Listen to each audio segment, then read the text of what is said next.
organic, unpredictable, unknown, lovely, beautiful, a sense of fulfillment. This is part of the pleasures of life and not the chores of life.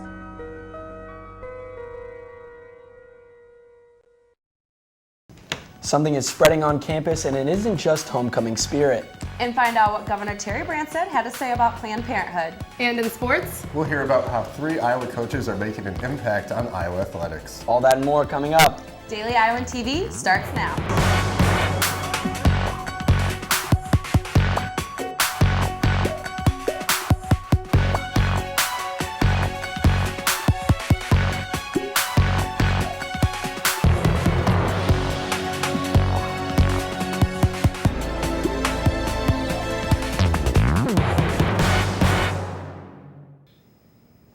Good evening and thanks for joining us. I'm Andrew Roberts. And I'm Nikki Crossway. For now, Planned Parenthood will keep receiving state funding in Iowa. Terry Branstad said he does not have the power to prevent it, even after presidential candidates demanded a cut to the funding. Branstad says in order to do this, the state would need to prove that Planned Parenthood is abusing the terms of grant money they receive.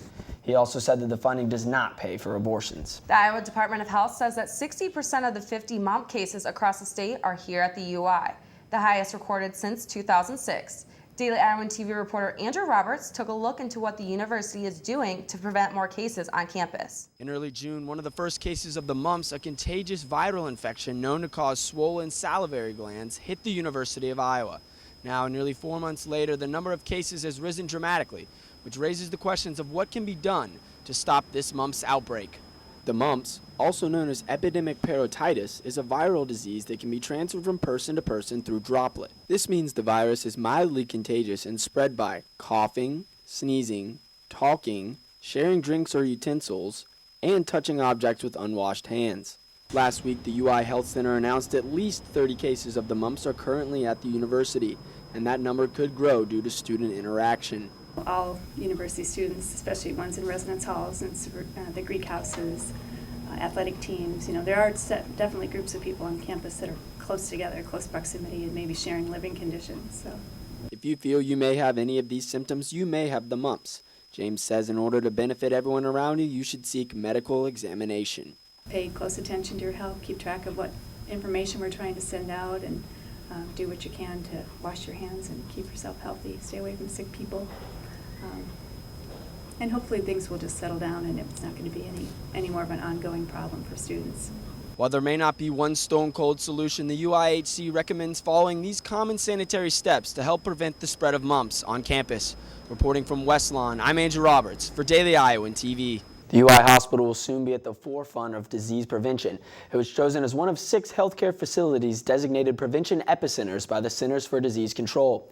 The CDC has granted the UI $2.2 million for the next 3 years to create and experiment ways to stop diseases such as Ebola, MRSA, and other bacteria from spreading in hospitals. Along with the UI, Emory University, Johns Hopkins University, University of Illinois at Chicago, University of Maryland, Baltimore, and University of Utah will be joining the existing 5 prevention epicenters already in the U.S. With October in full swing, there's just one thing missing. I went out to find out why the trees haven't changed in color yet. Walking around campus, you may have noticed fall hasn't completely made its arrival. Visible green grass and trees full of green leaves is making it hard to believe it's already October. The strange occurrence is due to the weather the area experienced last month. September saw warmer temperatures and more rainfall than usual. Both conditions contribute to the tree's ability to keep producing nutrients from green chlorophyll rather than fading to allow the leaves' colorful pigment to show through. Without the scenery of red and orange leaves, many aren't feeling the full fall experience quite yet.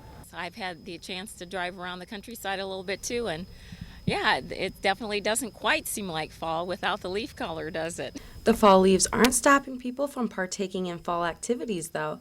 Wilson's Orchard foot traffic isn't slowing down this season. Families and students are still making the trip to pick apples and pumpkins. However, the warm weather and the sunshine isn't sticking around for much longer. The delay in the color of the leaves is expected to happen a week later this year. You can expect to see bright red and orange leaves covering Iowa City as early as next week. Well, Andrew, with the leaves turning this week, it should be beautiful in Iowa City. Absolutely. Let's send it over to Keaton Fuller in the weather studio to see what this week's weather will be like. Well guys, just as the leaves are changing, so is the weather, and unfortunately it will be hot again in the coming days. Starting on Wednesday morning, you can expect a sunny start to the day with temps hanging in the mid-50s. But don't let that fool you, as the afternoon will bring the heat. Expect the temp to shoot up to the low 70s with the skies remaining clear.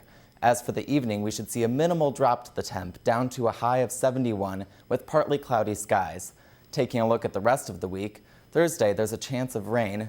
Friday, the temp will be back down to the fall temps we've all been excited for, with a high in the low 60s and lows in the low 40s. Saturday should be great weather for the homecoming game at Kinnick, as we are expecting partly cloudy skies with the temps being in the low 70s right around kickoff time.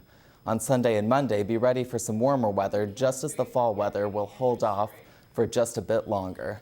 That's all I have for you in the weather studio. Back to you at the desk. Sunday, a U.S. military airstrike of a medical clinic killed 22 people. The clinic was run by Doctors Without Borders in Afghanistan. The commander of U.S. and allied forces in Afghanistan said Tuesday that the hospital was mistakenly struck. Despite rigorous U.S. military procedures designed to avoid such mistakes, General John F. Campbell said Afghan forces requested air support Saturday while fighting Taliban militias. U.S. forces were in contact with the gunship that fired. When General Campbell appeared before the Senate Armed Services Committee, he said he could not provide any more details about what happened, including who is at fault for the intelligence gap. But he did say he thinks President Obama should revise the current plan to reduce the troops in Afghanistan because the militant violence there is significantly changed. Debris was found Tuesday by the Coast Guard while searching for possible survivors after the cargo ship El Faro was caught in Hurricane Joaquin late last week. El Faro is still missing and assumed to have sank. Now that the hurricane has moved out of the Bahamas where the ship was last seen, the search is in full force. One body and various items from the ship are the only things that have been found so far. 33 people were on board the ship making its way to Puerto Rico. The National Transportation Safety Board joined with the Coast Guard and has launched a new search today, searching for signs of life.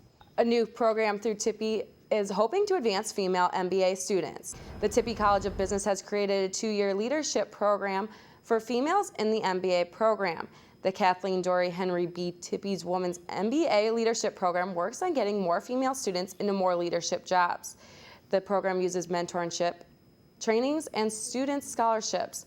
Students are currently 50-50 male to female on the school's undergraduate program, but female students pursuing an MBA is only 25%. The leadership hopes to level out the player field and help better prepare female students, encouraging them to continue their higher education. Well, with all the homecoming decorations on campus, it's really getting me pumped for the game on Saturday. Oh, I can't wait to be in Kinnick. Let's toss it over to the sports studio to get the latest on Hawkeye sports. Guys? Kirk Ferentz isn't the only Hawkeye coach out on the field on Saturdays. That's right. We'll take a look at the new addition to the Iowa Spirit Squad's coaching staff later. But first, we'll toss it over to the baseball diamond. Daily Iowan TV sports reporter Jordan Maloney headed over to Dwayne Banks Field, along with plenty of scouts to check out the team's progress. Ever since Rick Heller took over as head coach of the Iowa baseball program, these Hawkeyes have caught the attention of everyone from Iowa City to the major leagues. With 5 draft picks in 2015, Iowa has had 8 players drafted to the MLB in the 2 seasons of the Heller Ball era. The team took a break from their regular practice and brought scouts from across the nation to Dwayne Banks Field as they hosted their Scout Day. I was pretty happy with Scout Day. Some of the pitchers looked to me like they were getting a little bit tired or fading a little bit, and they picked it up. I left there feeling a lot better about our staff. And Scout Day was interesting for one Hawkeye pitcher in particular. Despite being selected by the Cincinnati Reds in the first-year player draft, Iowa native Tyler Payton chose to return to Iowa City for his senior season. That was so big for us to get Tyler back, and not just on the mound, but with the offense too. Payton is not only the Hawkeyes' Friday night starting pitcher, but also their starting first baseman and key offensive weapon with the team's highest batting average in the 2015 season. I felt like I wasn't really maybe ready to leave after my junior year. I wasn't just for sure, so I just took the smart route and stayed for my last year here, and I have not regretted it yet. As the draft-eligible players performed for the Scouts, the Hawkeyes were nothing short of impressive. The team hopes to continue impressing as they use this fall ball season to prepare for their regular season ahead. That's all I have for you today from Duane Banks Field. I'm Jordan Maloney with Daily Iowan TV Sports. Rick Keller has definitely made great changes to the Iowa baseball program. Absolutely. Iowa's had a ton of great additions to the athletic staff in the past few years, including the Iowa Spirit Squads. That's right, and I got to find out exactly how cheerleading's new assistant coach is being welcomed to Iowa City. The University of Iowa cheerleading team spends countless hours practicing right inside the field house. This year, the team has welcomed a new assistant coach who has all the experience it takes to get them looking sharp for national season. Allison Smith is joining forces with head coach Greg Nimick and bringing her expertise from cheering on Moorhead State's national championship team. She has also coached in Denmark and at the University of Arizona. She's got the background, she's got the knowledge, the skills that we need to kind of push our team to the next level. Coach Smith first came into contact with the team as a mentor during UCA camp, where she was on staff for 8 years. They just really took to me. We were working on baskets one day, and every single girl that I worked with got a new skill, and it was so exciting, and we had such a good time that just throughout camp we kept kind of bonding a little bit. Coach Smith also works as a nurse, but says she finds a release in coaching cheer. This is my passion. Like, this is something where I can let loose. I know what's going on. I get to just hang out with the kids and teach them some skills at the same time. With her help, the team has high hopes as they make their way to nationals in January. Those cheerleaders are always keeping the crowd going on game days, and they will definitely have fun on the field this weekend. Very true. Kinnick will be an exciting place to be on Saturday, and no one knows that better than Iowa football's very own Kirk Ferentz. Taylor Brooks takes a look at how the head coach is feeling after last weekend's intense matchup against Wisconsin. Taylor? Thanks, Mark and Holly. It's inevitable that this Iowa football team has gone through 5 completely different games leading up to week 6, stomping North Texas to the ground, winning on a last-second field goal against Pittsburgh, and going to Wisconsin and coming out of a defensively low-scoring game. But a page has turned, and Iowa is focused on their next task, Illinois. This defensively heavy team has jumped over 70 spots in national rankings from last season and rank in the top 25 for blocked kicks, third down defense, and interceptions. Statistically, they're not dramatically different offensively, but they are dramatically different on the defensive side. They've really done a lot of good things defensively, and they're playing really well there right now. Yeah, I think they've improved a lot from last year, especially defensively. I don't know the stats, but I know they've improved. But Illinois has a matchup with Iowa's offense. Their growing quarterback in C.J. Beathard, who is undefeated in his 6 career starts. Matt Vanderberg leads Iowa and ranks 2nd in the Big Ten with 31 receptions. And running back Jordan Canzeri has dominated the rush game with 8 rushing touchdowns so far this season. Every week is going to be a big game for us. The Big Ten is, at this point, it's early in the season. It's anybody's, so you're either 1-0 or 0-1, so we just got to be ready to go. As homecoming week is upon us, Iowa is looking to go 6-0 for the first time since 2009 and the second time under head coach Kirk Ferentz. Stick with our football crew on our Thursday edition of Pregame. We'll be looking to 2 Iowa linebackers who have silently made their mark. Holly and Mark, back to you guys. This week's game should be an exciting one, plus it's homecoming, so I'm sure Kinnick Stadium will be packed on Saturday. That's all we have here today, but be sure to tune in tomorrow where we'll look at other sports that will be going on in Iowa City this homecoming weekend. Nikki and Andrew, back to you guys at the desk. Well, that's all we have for you tonight on Daily Iowan TV. Be sure to check out our website, dailyiowan.com, for all the latest news for Daily Iowan TV. I'm Nikki Crossway. And I'm Andrew Roberts. Have a good night.